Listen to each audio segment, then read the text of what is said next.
देश की सारी एजेंसियां लगाई गई इस काम में। एनडीआरएफ काम कर रही थी, लेकिन जैसे जैसे दिन बीत रहे थे वैसे वैसे और ज्यादा टीम्स लगा दी गई। देश की एक दो एजेंसियां नहीं लगी थी। आपको जानकर ताज्जुब होगा, एनडीआरएफ को आप देख रहे हैं, ऑक्सीजन सिलेंडर भी लेकर जा रही है एनडीआरएफ। एक दो टीम नहीं, देश की 19 एजेंसियां मिलकर काम कर रही थी, तब जाकर यह रेस्क्यू कामयाबी की स्थिति तक पहुंच सका है। देखिए जरा देश की कौन कौन सी एजेंसियां लगाई गई थी, आप देख रहे हैं।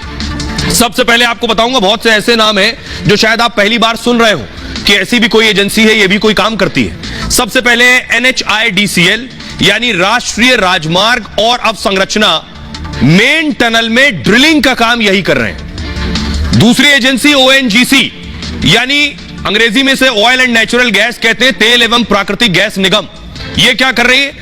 इनका काम है तेल निकालना या जो है ड्रिल करना, तो सुरंग में ऊपर से ड्रिलिंग के काम में इन्हें लगाया गया। एक और एजेंसी है RVNL मतलब रेल विकास निगम लिमिटेड। यमुनोत्री वाला जो रास्ता है उस पर ड्रिलिंग में इनको लगाया गया।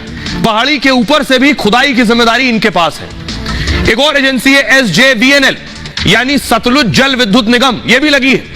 मेन टनल में ड्रिलिंग के काम में इसे लगाया गया। अब चार और एजेंसियां हैं, देखिए 19 है, 8 के बारे में मैं आपको बता रहा हूं। BRO लगी है, जिसे अंग्रेजी में बॉर्डर रोड ऑर्गेनाइजेशन कहते हैं, यानी सीमा सड़क संगठन।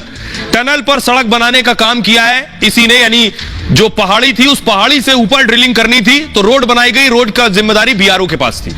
NDRF लगी है यानी राष्ट्रीय आपदा प्रबंधन दल, रेस्क्यू में लगी टीमों की मदद कर रही है NDRF। भारतीय सेना भी लगी हुई है, फिलहाल स्टैंड बाय में आर्मी थी। रेस्क्यू में लगी जो टीम है उनकी हेल्प, उनकी मदद की जिम्मेदारी है। स्वास्थ्य विभाग का महकमा लगा हुआ है जिसमें डॉक्टर, मेडिकल स्टाफ की तैनाती की गई है।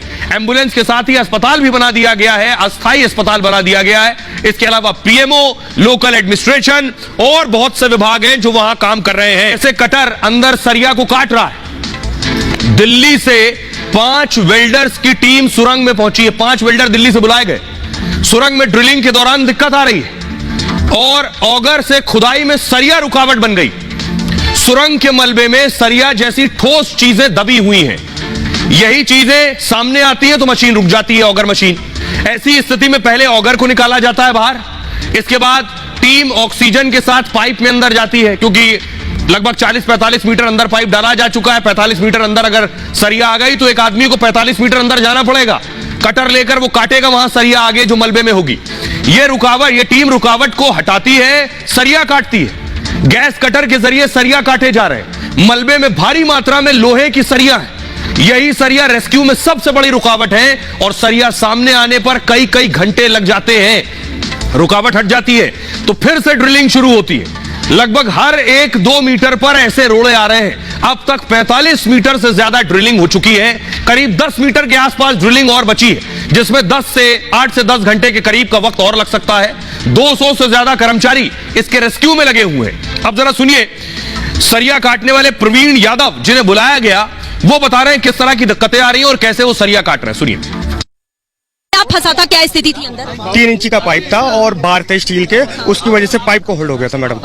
हाँ, आपको कितने घंटे लगे उसे काटने? 3 घंटे लगे कंटिन्यू। 3 घंटे कंटिन्यू। और कितने बजे ये हुआ था? ये मैं 12 बजे करीब गया था, 11:30 बजे, और करीब 3 घंटे के बाद आया। तो पाइप के अंदर घुस के जाना पड़ा था? हाँ मैडम। तो अब वो क्लीन हो चुका है मतलब? तो अभी क्या अंदर अभी और भी क्या सिचुएशन आपको लग रही है? सिचुएशन ठीक है, सब कुछ ग्राउंड चेक किया, हाथ डाल के 1 मीटर तक हाथ डाला, सरिया भी डाला, चेक किया, कोई दिक्कत नहीं है। अभी हम लोग आगे कोई हडल नहीं है? अभी कुछ दिख नहीं रहा। अगर कुछ आता है तो उसके लिए फिर हम लोग फिर जाएंगे, फिर देखेंगे। अच्छा, क्या गैस कटर की और कोई मशीन बनाई गई? नहीं, गैस कटर से ओनली कट किया गया। तो आपने सुन लिया प्रवीण यादव साहब को। अब मैं आपको बताऊं